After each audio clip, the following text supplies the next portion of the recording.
Ladies and gentlemen, welcome to episode 143 of Birds vs. Boys. It's actually like 10 episodes later than that if we count all of Hate Week episodes, since we did 10 of them. But it is post-Hate Week. It is post-Christmas.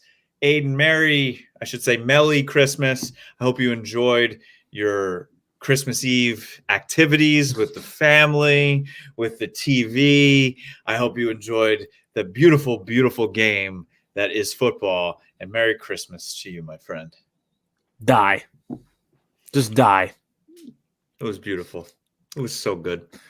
Actually, I didn't have that much fun because I didn't get to sit down and actually coach like you do 6 inches from the screen. I was chasing a baby and running all around and checking in. Hold on. You know my situation. I didn't get to coach either. And I think if I would have coached these boys up a little bit more, we probably would have won. But listen, I don't get to control Mother Nature. It's like, sometimes the sun rises and you build a stadium where it blinds everybody. Well, sometimes it gets really cold and the pipes freeze and then the pipes burst and then the water's all over the kitchen. And all of a sudden the football doesn't take top priority. So it does take top priority, but other people in the house don't let you. Listen, I was like, guys, we got to win this game. We have a gonna be cold. I don't know what you want to do. Listen, the water's still going to be there. The first round bye might go away. Exactly. That was my whole logical point. Listen, it's still going to be an issue tomorrow. It's not going to. No, 1 seed isn't going to be an issue if we win today. Well, if you're new to listening and watching us from joining after Hate Week, thank you. Welcome. We had a ton of subscribers. I want to say thank you again to all of our guests. Thank you to our amazing producers, Vince, and I don't know, Eddie probably pressed a button or two during the way. But Aidan, before we get into this, do you want to go through the technical notes for all of our new followers that joined us during Hate Week? Yeah, sure. So first of all, thank you. We saw a huge increase in subscribers on YouTube. We did a bunch of interviews. Thank you to all the guests, like you mentioned. It was just like nonstop content last week. Usually that's what we do going forward is we have nonstop content. We try to have an interview guest every week. This week we do not. The Thursday game is the Cowboys this week. So with the short week, we're kind of just, we're going to recap the Cowboys-Eagles game in a way that more so tells us what to look for going forward, what we take away from that game, and preview that Cowboys-Titans game. We are going to do power rankings at the end, so the top 5 teams in the NFL heading into week 17, correct? Yep, yes. I knew that. And make sure to follow us there at Bears vs. Boys Pod on TikTok, and then hopefully some even more people find us on YouTube, because it was great to see the views and subscribers, and hopefully you got something out of last week having all those people on, and you're getting your first. This is a good time because last week you and I were asking the questions, so for a lot of people this is their first time getting to listen to us. Mm-hmm. Yeah, it was last week was a ton of fun. I mean, people from both sides of the aisle, a lot of banter. A lot of actual good analysis as well. So I had a great time, and I had an even better time once the game concluded, like we said, Aidan. So we're not going to go frame by frame here, quarter by quarter, play by play, but I just want to go over one play before we look forward. Aidan, how does that 3rd and 30 happen? Honestly. So, okay, there's a few things that, first of all, that was the worst. That was the game was over then, right? Yeah. Like we all knew that, like the game was over. We had a backup quarterback in, and if you can't bail your backup quarterback out on 3rd and 30, the game is over. Well, that's exactly what happened. Coming off back-to-back sacks, by the way.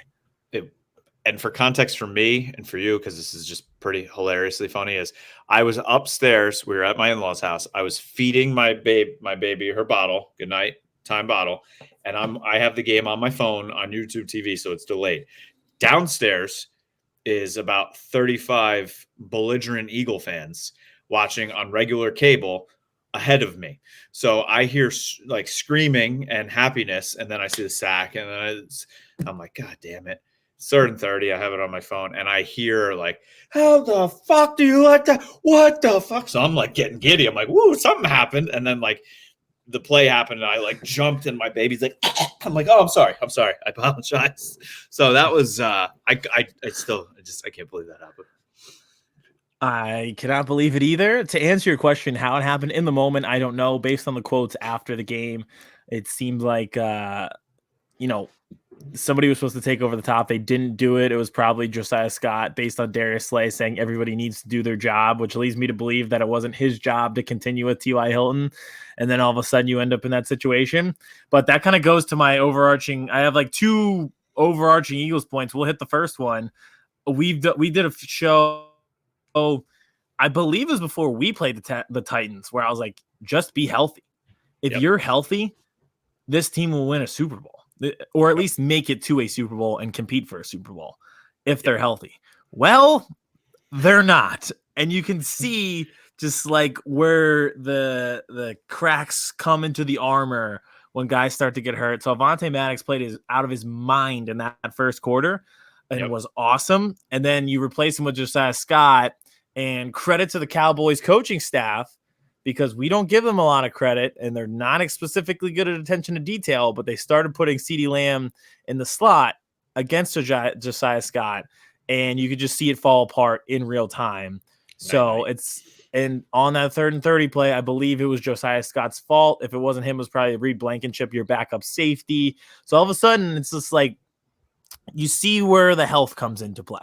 I still, under no circumstances, should 3rd and 30 ever be given up. We could have a parade in February, and I will be at the parade marching down Broad Street and still complaining about that play. Yes, you will be, and I will hopefully you won't be at a parade, but I will hopefully still be laughing at you complaining about that play. Mm-hmm. But so you speak of the injuries, and I'm just going to stay on the defensive side here. So what do you do, right? So if Maddox has this significant toe injury, let's say he's done, let's say he misses the playoffs, right? You have CJC coming back. Are you down with sliding him into the slot and keeping Blankenship and them out at safety? Do you want him to still play safety? Do you want to bring in a guy like Cre'Von LeBlanc, who apparently is all about it on Twitter, but is he going to be able to, be up and running by playoff time? First of all, Cre'Von LeBlanc was awesome. Nobody had more big plays in a short period of time than Cre'Von LeBlanc did for the Eagles in that just miraculous run in 2018 and 2019. He was awesome. So, feel free to put him on the practice squad. Who cares at this point? I don't think you have a choice. I think you have to go CJ Gardner-Johnson in the slot. Josiah Scott just can't play. He's just not good. I'm sorry. It's just like, it's a harsh reality that you hit when you hit this point in the season. Some people can't play. And when you get to the playoffs, it's all about exposing weaknesses. Well, like you know exactly what everyone's going to do. Doesn't matter. If we play the Cowboys again, guess what's going to happen? CD's in the slot. Vikings, or not even. Vikings. Where did Justin Jefferson? Remember the famous knock on him? He was too good in the slot. That's why we didn't draft him. Where do you think they're going to put him? Debo Samuel, where does he play out of? Like these matchups are going to be nightmares if they are relying on Josiah Scott. So, and Reed Blankenship, he didn't exactly play well on Saturday, on Christmas Eve. It was, I think somebody described it as like a coming back down to earth moment, which it kind of was, but he's still your most reliable option. You can split time with him and Kayvon Wallace there and at least feel somewhat good. And at least be like a C+ at the position, whereas right now you're getting like a D- at the slot. So I think you don't really have a choice. CJ's got to play in the slot if he's back.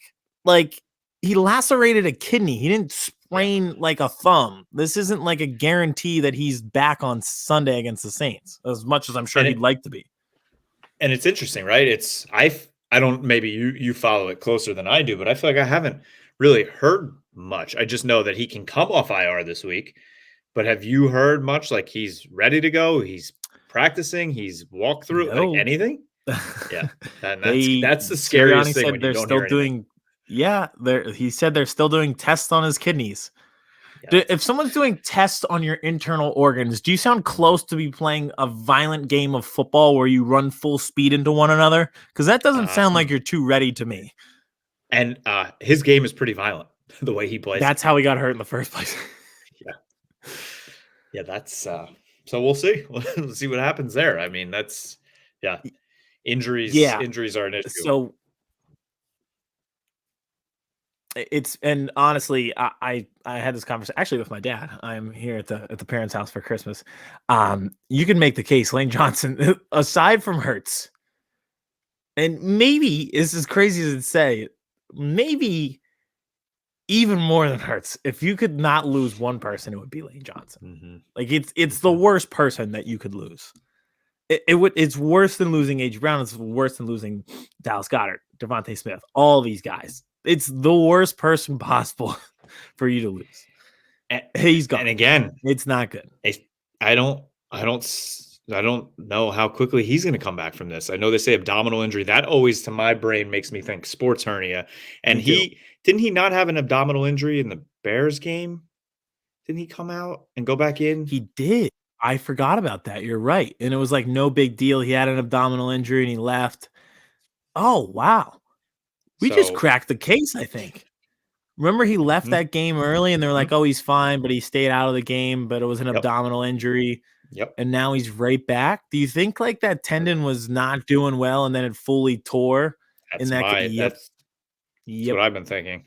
I mean, I don't think it's just a coincidence. Yeah. So yeah, that is that you don't come like back what would happen that fast from again, that's kind of an internal organ kind of thing. It's not an organ, but I mean, it's not like you sprained your pinky or sprained your shoulder, which, I think a right tackle could play with those things. How are you getting back and you have an abdominal injury and you have to now block guys like Micah Parsons and Nick Bosa in the playoffs?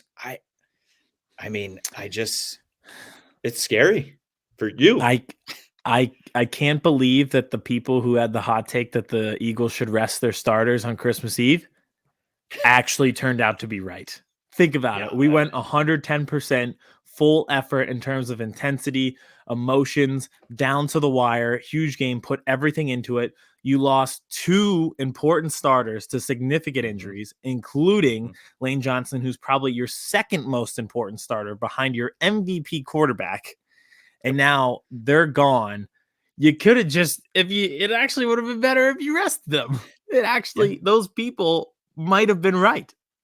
Yep, it is. And I mean, injuries on both sides, right? The Cowboys came out of this game pretty much healthy. They had no, knock on wood, injuries to report from the game, but you can still see the holes of guys that they're already missing, right? They're missing Leighton Vander Esch, who is going to help when he comes back, hopefully in the playoffs with the run game. Hankins without there in the run game is hurting them. And I mean, they're down their CB2, CB3, but that's kind of one of the things I wanted to talk about of what did you learn from this game or what did you see from this game looking forward?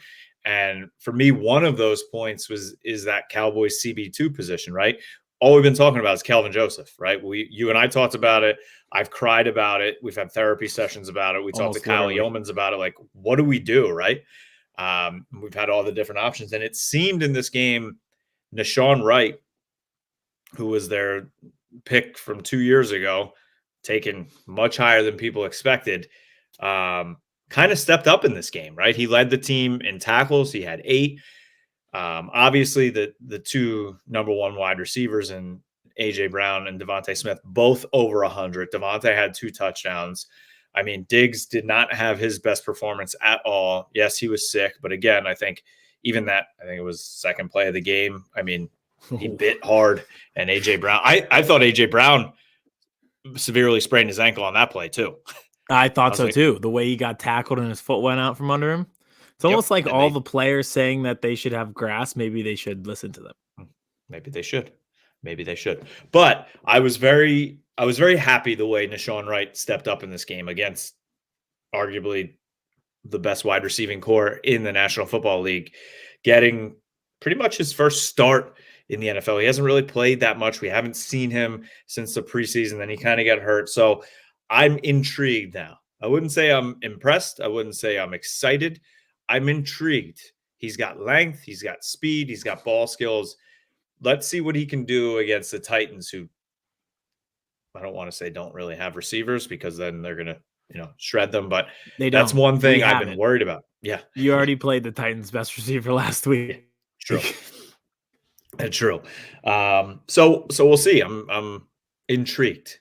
And he's like the quote from Knives Out. It's like, it makes no damn sense. It compels me though. That's Nahshon Wright for the Cowboys. Yes. So we'll see. We'll see what happens with that spot. Another thing that I would say intrigued me very much, Aidan, was obviously Dak Prescott. I Mm-hmm. mean, This is ending going to the get into my Jackson. main takeaway too. I think we're on the opposite ends Yeah. of what the takeaway was, but the Yes. common theme is Dak Prescott's performance. So ending the Jacksonville game the way it happened on a pick six, gut wrenching, right? To then basically start the Philadelphia game with another pick six to then go down 10-0. He could have folded up shop. He could have become I don't think I can say a mental M word anymore. He could have gone into a little box by himself and gotten, just lights too bright, become that guy, throw 3 picks. But instead, he just went out after that and balled out. I think he went 10 for 10, over 100 yards and a touchdown in his next 10 throws, over 300 and he had 347 yards, 3 touchdowns. Understood the game, I think, along with the coaching staff, like you brought up before, of going to CeeDee Lamb in the slot.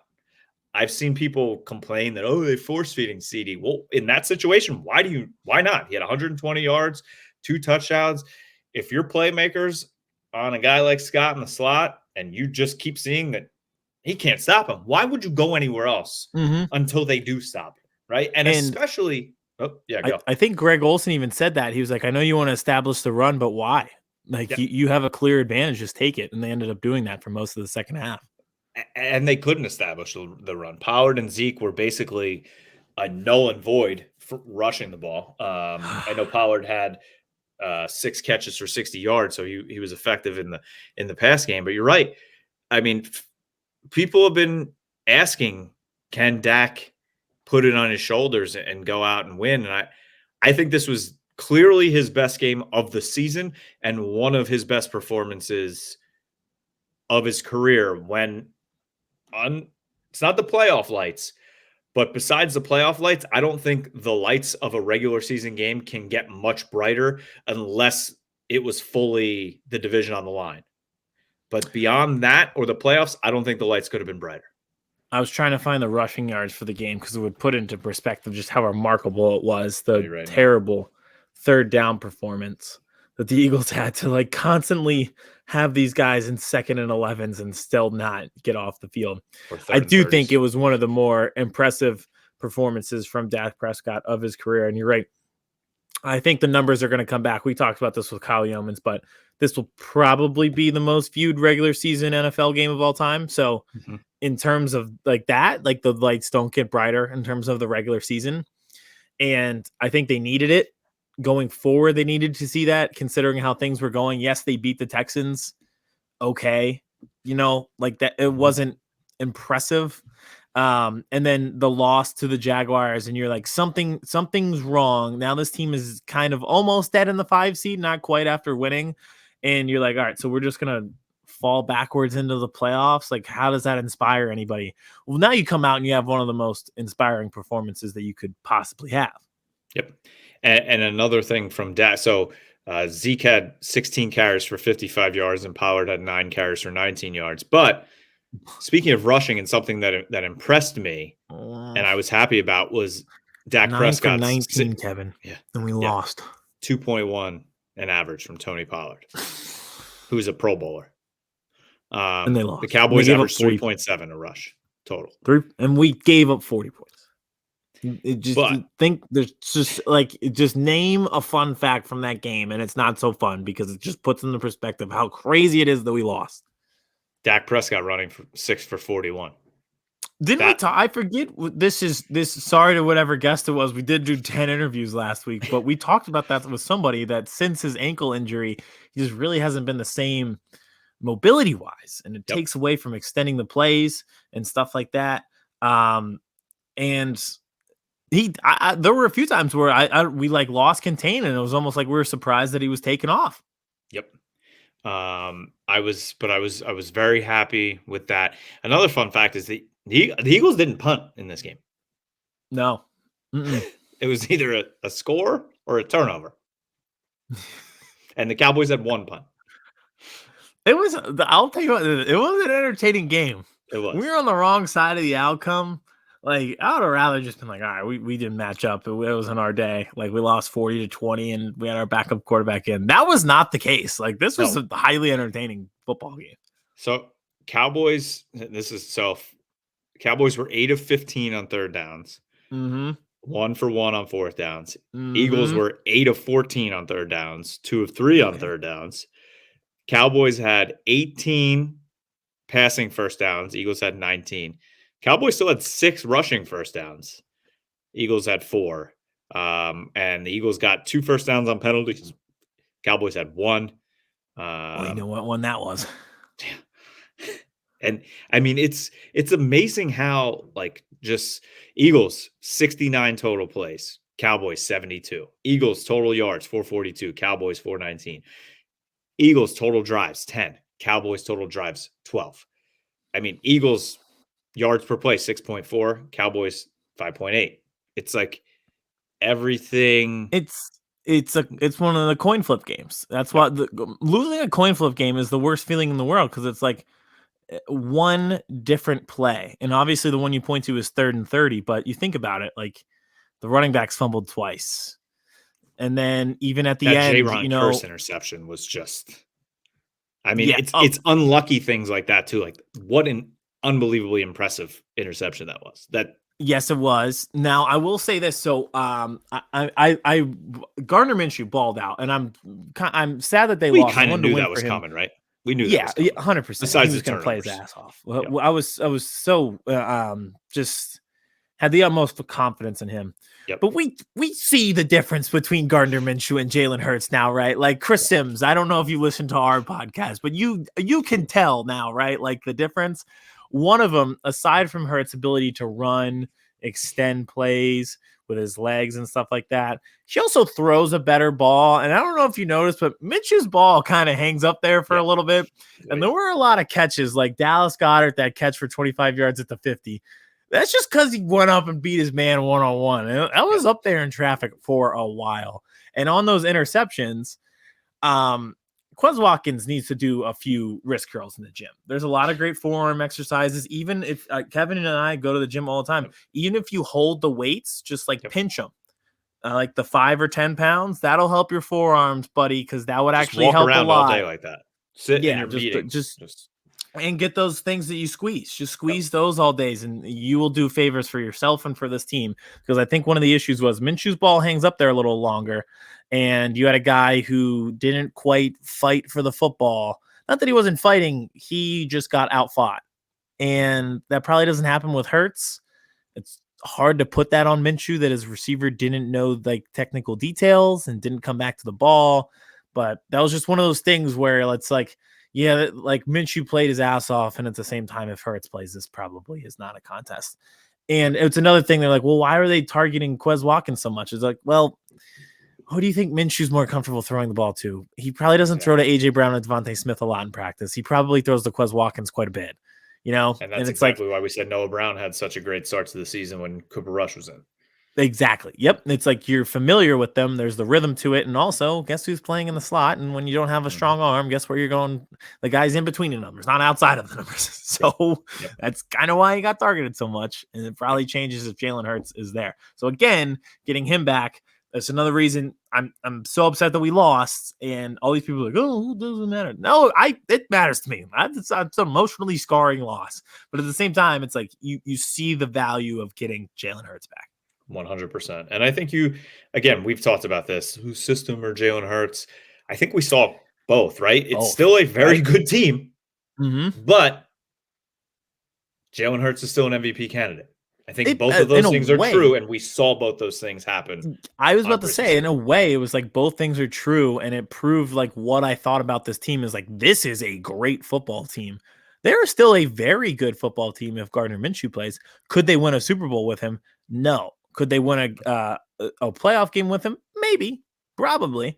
Could they win a Super Bowl with Jalen Hurts? Yes. That's the difference. It's taking you from a B+ to an A+. Yep. And I think so. You're right. It was like kind of funny to see that play out. Where it's like, yeah, they still had 400 yards. He threw for over 300 and had 3 total touchdowns. They're better off with Jalen Hurts. Yep. All right, I have two more takeaways. Cowboys moving forward. One now is you mentioned the Houston game, right? We saw how the Cowboys played in that game. We saw how they played 3 quarters against the Colts. We saw how they played against the Jaguars, even though the Jaguars are right now a playoff team. But now, after beating the Eagles, the Cowboys are 7-1 against teams with winning records this year. The one loss was with Cooper Rush against the Eagles earlier. So I think that shows this team, and I think that also goes back to attention to detail, like you talk about with this coaching staff, is they play down and they play up. They don't play consistently of how they should with the talent that they have on this team. Like they'll play down when they're playing a team like Houston because they're either overlooking them or just feel like they can go through the motions and still win. But then when they play teams like the Eagles, who are legitimate Super Bowl contenders, legitimately the number 1 seed in the NFC, they ball out. Is that coaching? Is that on the players, or is that on everything? It might be a little bit of everything. It's just a mentality standpoint. But question for you: if you were to play the Buccaneers in the first round of the playoffs, would that be playing down or playing up? Because I don't know. That's what I'm worried about, because they may go, oh well, Buccaneers have a losing record. Here we go. But at the same time, they lost to the Bucs. I know they have a losing record, but they lost to them week 1. Obviously, that was their worst game of the season. I don't care about the Houston game, the Jacksonville game. They couldn't move the ball. Besides, Micah Parsons single-handedly kept them in that game with the sacks in the red zone against Tom Brady. But then Dak gets hurt. That's when, bags were on the head. Season was over week 1. So can they beat that Bucs team? Absolutely. But at the same time, is that Bucs team a very bad matchup for them? Yes, it is. So I don't know. Do you play up? Do you play down? I don't know. But then I'm like, ooh, okay. Maybe Carolina will win it. I don't mind going to Carolina, but then you see them run for 8,000 yards against the Lions. I'm like, oh, I've seen that against this defense, and I don't like that either. No, you'd rather play Carolina. Trust me. Yeah, I'd rather play Sam Darnold. Yeah. Over Tom Brady. Yeah, 100%. So I'm intrigued again, I'm saying this word, with the way this team plays against teams with winning records. But of course, their matchup in the first round is going to be a team probably who has a losing record, and that's just everything's out the window now. Mm-hmm. Be incredibly ironic. Also, you can see the trajectory we're on, right? Like you FaceTime me immediately after the game, and I said I'll see you in a month. Yep. You saw the Packers play, right? Like you can see how this is going, right? Like yep. You can see the trajectory that could mess up the divisional round matchup between the Eagles and the Cowboys. Yeah, I don't know if that benefits us or hurts both of us, but you can just see where this is going, right? Mm-hmm. Yeah, I'm terrified. It would be Packers Vikings in the first round. Yeah, terrified. I think I know how things are going to go. Yes, to be honest, I'm terrified. Terrified of Aaron Rodgers. It's like, here we go again, Tom Brady. Here we go again. I tweeted this. I think I tweeted it. Hold on. I got to see. Hold on. It's just very funny that in the NFC, like the team that you think probably has the best odds right now, given the Eagles injuries, is probably the 49ers with Brock Purdy. And then you look around, it's like, Jalen Hurts could win the MVP. Dak Prescott, Tom Brady, probably Aaron Rodgers now. It's like, of all these teams, Brock Purdy's the guy. You're like, they're probably going to the Super Bowl. So I put out a tweet on November 14th. It didn't get one like, it didn't get anything. But it says, can't wait till it's Packers-Bucks in the NFC Championship game. That was on November 14th. I would hold on to that and bookmark that one just in case. Put in your bookmarks for the time being and see how it comes out. Now, yeah, they would avoid each other till the very end. Yep. Because they'd be 4-7. So that doesn't make sense. Yeah. Yep. Can't wait. Oh, you can see the trajectory that we're on. Oh, God. So, yeah, I'm excited about that. I just, now looking forward to this Titans game. Obviously, they play Thursday. You and I talked off air about this. I mean, how the Cowboys are 10-point favorites. Malik Willis is playing for the Titans. Again, it's interesting because Cowboys won't know, obviously playing Thursday, if the Eagles won or lost against the Saints, if they really still have a chance in the division. So they're going to go out and play. But what are the Titans going to do? Because this game really doesn't mean anything for the Titans besides momentum, besides getting Malik Willis more reps and preparing for the next week. But again, you mentioned it earlier with the Eagles. People are saying they should sit guys because of rest and injury. What if Derrick Henry goes out, gets hurt against the Cowboys, and then basically your season's done? So are they really going to be pushing Derrick Henry? Or are they going to try and save his legs for the game that really is the play-in game? So I'm very intrigued to see how this game goes on Thursday night.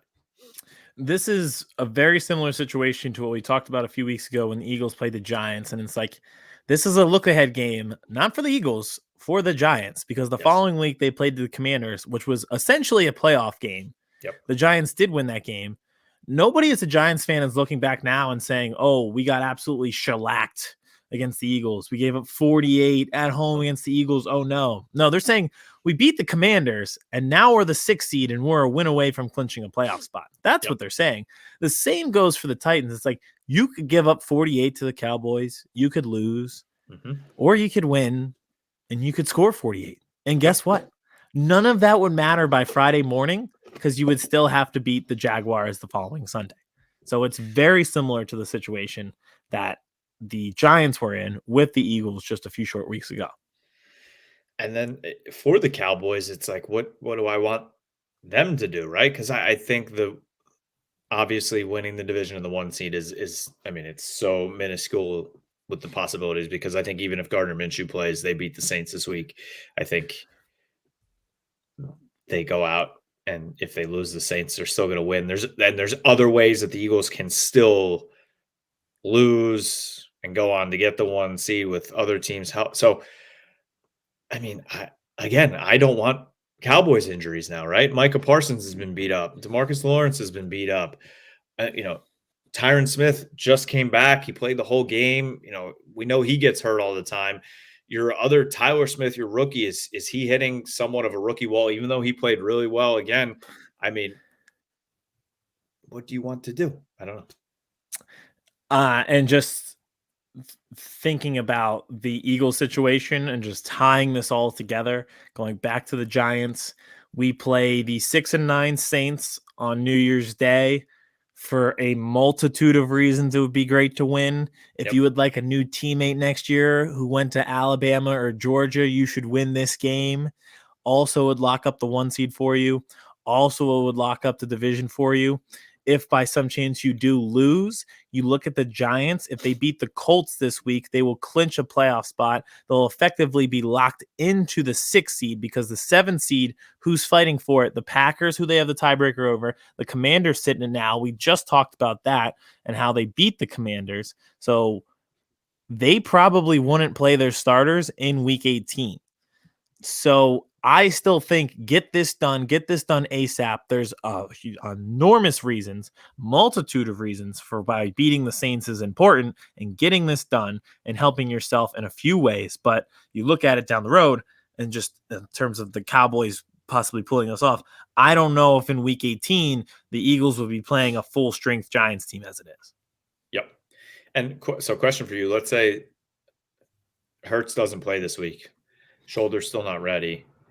Minshew goes out, wins the game against the Saints, first round bye, 1st seed locked up. What do you want to see week 18? Do you want to see Hurts at all? Or are you okay with him essentially having 5 straight weeks off? Yes. After the way the Cowboys game went with Avonte Maddox and Lane Johnson, I think before that game, you would say to yourself, oh, 5 weeks without, are they out of rhythm? All right, now it's back-to-back weeks. Your quarterback got hurt, your starting right tackle got hurt, and your starting corner got hurt. Rest. This is rest. This is why this game is so important. I love Jalen Carter. I love Will Anderson. I want them on this team next year. But also, I don't want to see anybody important week 18. We need as many days off as possible now, because like I keep going back to it. I really believe in this team. I've got one more takeaway on what could hinder this team from making a Super Bowl run. But overall, if they are healthy and have our best 22 available, I will take my chances against anybody. But you got to have all 22 available. So I would not even play Hurts even if it was for a few series, just to get rhythm going into the playoffs. Yep. I agree. I do agree. All right, my last takeaway for the Cowboys, and we'll hit yours and we'll get into power rankings. This pass rush needs to get back going, right? I know Mike McCarthy said the only people that should be worried about the pass rush are the next opponents that we're playing. Okay, Mike, it's a great soundbite. It's a great clip, but like one sack over the last 3 games. Micah had the one. I know we went against arguably the best offensive line in the league against the Eagles, but then Lane Johnson got hurt. He wasn't there. This defense has been predicated on pressure, predicated on getting to the quarterback. That helps the back end. That gets the quarterback off rhythm. It's what we're supposed to be doing, right? That's what Dan Quinn likes, to get the pressure. So even though he, again, on third downs against the Eagles was just sending the house and getting beat and didn't really adjust too well. So, I mean, Kellen Moore always gets these shots, right? Of the, he's the bad guy. He's the guy that can't figure it out. Well, in this game, I feel like Kellen Moore figured it out, like we talked about, getting CD in the slot. I would say Dan Quinn didn't fully figure it out. No. Not sending pressure. And the only reason he got bailed out was because of the 4 turnovers, which he didn't scheme. Those just happened. Especially the Boston Scott one where he just didn't take the handoff. Yep. Miles Sanders, I mean, barely anybody touched him. That's 2 turnovers in opposing team territory. So, yep. Yeah, he definitely got bailed out. So, I mean, heading into the playoffs, whether it's one game or whether it's a run, you're not going on a run if the pass rush isn't there, right? This back end is not going to be able to fully hold up against, whether it's going against Aaron Rodgers, a fully healthy Jalen Hurts with those receivers, even if you face the Vikings and Justin Jefferson, going against Tom Brady and the receivers he's got, even though their offense seems stale. If you're not getting to the quarterback, getting them off their platform, it's one and done. If Dak doesn't play the way he played on Christmas Eve and you don't get those turnovers. It's we talked about moving Micah back to linebacker, but now it's almost like, now we can't move him back because we got to have somebody who's getting the pass rush in. So you're just kind of like in that weird no man's land of what to do with the pass rush. So I agree. I'll tell you what, though, as great as Tom Brady is, his offensive line is terrible. So if there was like one team you may want to see to get your pass rush right, it'd probably be Tampa Bay right now. Did you see that guy's knee? No, I watched the end of the game, but I missed the beginning. When he got hurt, like whatever offensive lineman it was for the Bucks, they show the replay, and as he stepped back, like his kneecap disappeared, like it just sunk in, and it was like there was a hole. It was the weirdest thing I've ever seen. Vince is looking it up right now, I'm sure, on his phone. It was disgusting. Gross. Yeah. Ugh. Like it was full, like his knee was fully indented. There was a hole there. I was like, where did his kneecap go? Ugh, they have been, that offensive line has been through hell this year. It's been crazy. Yep, ravaged. Unreal. All right, I've got one final takeaway. I think anyone who's an Eagles fan kind of knows where we're going, leaving this game before we get into power rankings. Dak Prescott started the game 19 of 19 against zone coverage. That set a record. He'd go on to not throw a single incompletion. He was 24 for 24 against zone coverage. They were over 50% on third downs again. They converted on their fourth down. They scored 40 points. He only had 8 incompletions total to 3 touchdown passes. Who is it again who is suspect number 1, who, again, this is the third time that statistically this has happened where somebody has completed over 95% of their passes against zone coverage in the NFL the past 2 seasons.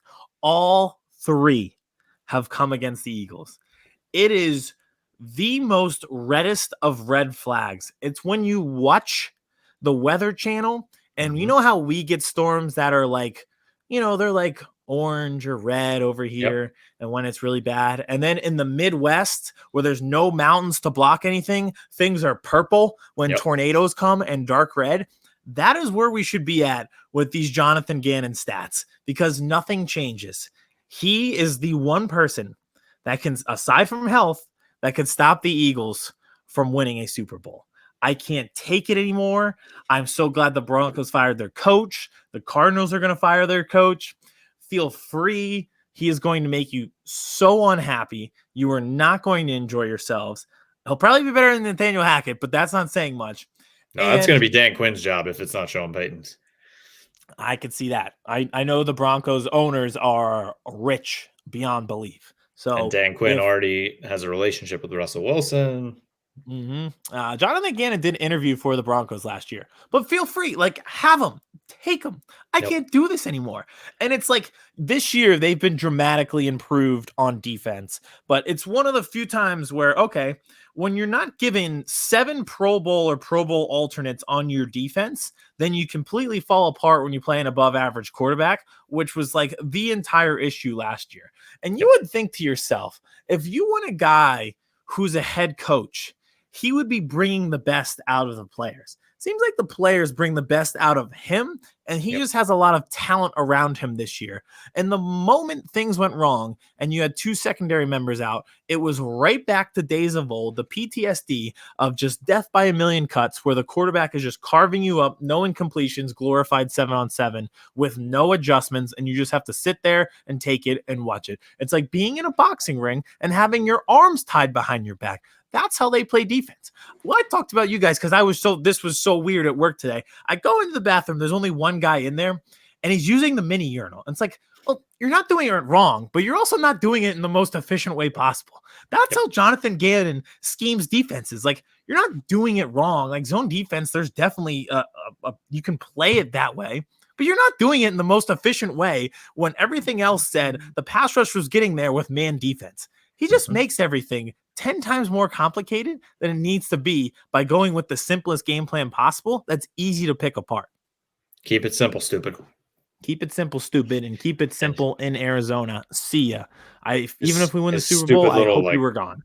His stupid little hoodie thing that he wears, but it's like I hate it. I hate his whole look. I hate his sunglasses. Yeah, the turtleneck, the sunglasses look weird. I don't think we're realizing like how much he gets bailed out by Josh Sweat and Hassan Reddick and Javon Hargrave, who, like, if they weren't getting pressure all the time, like how easy it would be for these guys to just nitpick. And it's, I don't know. And part of it, the corners do need to play better. I don't know if you saw the stat, but in the past 6 weeks, we have more interceptions by our defensive line and our front 7 than we do our corners. Bad. Not good. Not good. We are purple tornado warning over the Midwest with these guys right now. It's going to be fun these last couple weeks and then heading into the playoffs. And I think it was like one of those games where I hated losing. I don't care what anybody says. I know it's not going to affect anything like really long-term mathematically. I still hated losing that game, but at least gives you something to ponder where you say, can I trust this guy? Can I trust this guy in January and February? And it's just, I'm going to leave it with this. I called it the Twitter Bowl, and it really just shows. I mean, after this game, it was just the same thing reversed, exactly the same as it was in October when Cowboys fans are saying, you barely beat our backup quarterback, and Eagles fans are saying, a win's a win, we beat you. And now it's like Eagles fans, well, you barely beat a backup quarterback, and the Cowboys fans are like, a win's a win. And the Eagles fans are now like, well, congratulations, you won your Super Bowl. And then Cowboys fans are like, well, how about your coach going, how about them Eagles, walking up like he won the goddamn Super Bowl in week 7. So it's again, like I said with Philly the other day, we are the Spider-Man pointing meme. Our fan bases. It's exactly what we are. It's other way. There it is. It's pretty funny because I'm pointing the complete opposite way. But yes. Spider-Man meme. Spider-Man meme. One quick thing on what you were saying about how Eagles fans were like, oh, we beat our backup quarterback. I saw a lot of like, oh, so all these things had to go wrong for the Eagles to lose. Like they had 4 turnovers and they had to have the backup quarterback in and they still had a chance to win it at the end, which I legitimately thought we were going to win that game at the end. I don't know why Dak was going out of bounds and taking sacks. That was incredibly dumb. But it was just like, oh, everything had to go wrong. Like we had to have 4 turnovers and we gave up 3rd and 30 and we were playing with our backup quarterback. Like all these things had to go wrong for us to lose. And I'm like, does it concern you guys that this is the second time where everything has gone wrong. Like once is a fluke, twice is not starting to be a fluke. Like what are we doing in some of these games? We're killing ourselves. What if I hate the what if? What if that didn't happen? Well, guess what? It happened. Okay. It happened. Yeah. There's been 2 games this year and both of our losses. Like, yeah, a lot of bad things had to have happened. Some of them are out of your control. At the same time, second time it starts to not be a coincidence, which, you know, you put your confidence instead of a 10 out of 10 and like a 9 out of 10 now. But I think everybody's still settling all right. It's the same thing with the Cowboys. Well, what if CJC didn't hurt his hand, but then he came back in and got his second interception? Okay, it happened. Like, I don't, Cooper Rush, 3 turnovers. If that didn't, well, it happened. It's the same thing. It happened. Okay? Yeah. It happened. It's in the books. If you go on the Google machine and look it up, guess what? Those games are there for history for the rest of the time until one of those purple storms or global warming comes and ends the whole world. And then it's gone. Doesn't matter anymore. All right, let's bring producer Vincent here. We will hit up our power rankings, and then we will get out of here. There he is. Vince, welcome. Look at that hoodie. Look at this. We don't even get a hoodie, Aiden. We don't get invited. It's Nike sponsored too, and we didn't even get one sent our way. Get anything. I'm about sponsored. I paid for 100% of these. Don't get a Velcro steak. Don't get anything. Unbelievable. Merry Christmas. All right. I feel like I need a Christmas tree behind me. That. I got one for you. You guys ready for power rankings? Let's do it. I thought about it. I don't know if mine changed. So if you watched last week, that's foreshadowing. Week 17 NFL power rankings. At 5, I have the 49ers. As an Eagles fan, I didn't even realize the 49ers played this week. But I know they won, and they keep winning with Brock Purdy, and I continue to be confident in him and in that team. At 5, I have the 49ers. 5 for me. I have the 49ers as well. Aiden, they did play. They won 37-20 against the Commanders. Defense is legit. Brock Purdy completely still steady Eddie, and they're just going to do what they do, and that's beat up teams and win. At 5, I have the Vikings, but only against bad teams and one-score games. So if they can just keep running into those, they'll be fine, which in the NFC, going through the playoffs might not be impossible. Might not be. Yeah. At 4, I have the Bengals. They went undefeated in November and December. That's remarkable, but it's also the most Bengals thing of all time in the Joe Burrow era. 4, I also have the 11-4 Bengals. Joe Burrow, Jamar Chase. They just put it to Bill Belichick and the Patriots. I mean, they're doing that thing again. Mm-hmm. At 4, I have the 49ers. I could see this backup quarterback Cinderella run coming from a mile away. They've been one of the scariest teams in the NFC, and I don't think anything's changed. If not, they're even more scary. Honestly, they might be. Mm-hmm. At 3, I have the Eagles. They remain there even after the loss. I think you want to run that one back against the Cowboys and see if it goes differently. We'll see what happens with the injuries, but for now, still a really talented team. I've got them at 3. 3 for me. I also have the Philadelphia Eagles dropping down from 1 to 3 for me because those injury concerns, not only losing to the Cowboys, but moving forward now, what happens with guys like Lane Johnson, Avonte Maddox, those are big holes to fill when you're heading into the playoffs, so I can't have them any higher than 3. At 3, I also have the Eagles. I don't really want to talk about it. At 2, I have the Chiefs, who we infamously never talk about because they're the Chiefs. And again, just on Sunday, just a very easily, no effort, 21 3-touchdown win. 3 have the Chiefs. 2 for me, I have the Buffalo Bills beat down, and then they got to party at Barstool, Chicago, because they were snowed in. They couldn't get back to Buffalo. I mean, they are a wagon.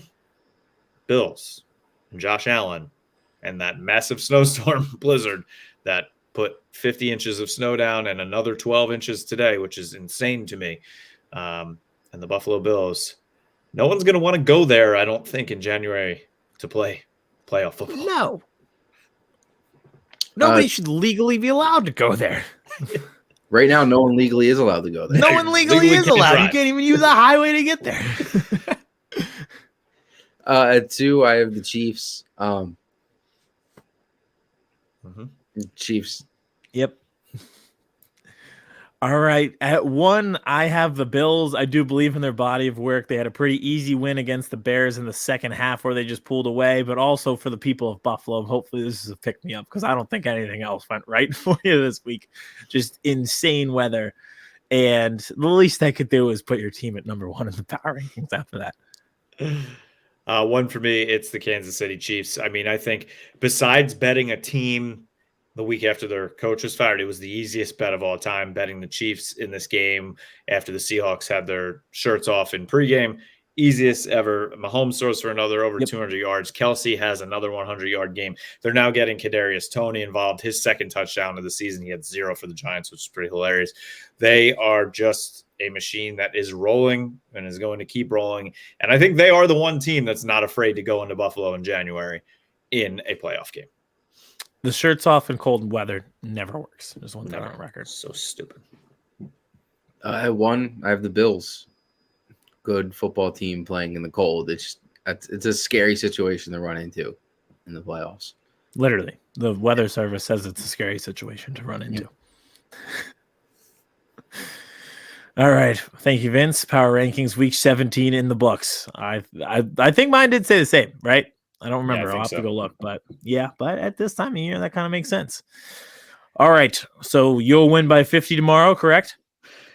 I don't know. Probably not. They'll probably have to go on a last-second drive to win. Hey, what do we say? Up and down. Up and Tennessee down. has a losing record. I don't know. But we'll see how Tennessee plays this game. Yeah, they have the – hold on. They were 7-4 at one point. Hold on. They are 7-8, tied with Jacksonville. 7-8. Wow. They really fell off a cliff, but it kind of makes sense with the injuries and trading away the only talented receiver that they had. So that checks out. So we'll see. And go Saints for a multitude of reasons. No. All right. Well, thank you for listening. Thank you for watching on YouTube. If you haven't yet, please hit that subscribe button. We hit our over 300, which was Aidan's goal by Christmas. Let's continue. By a good amount. Big time. Let's move on to 400, 500.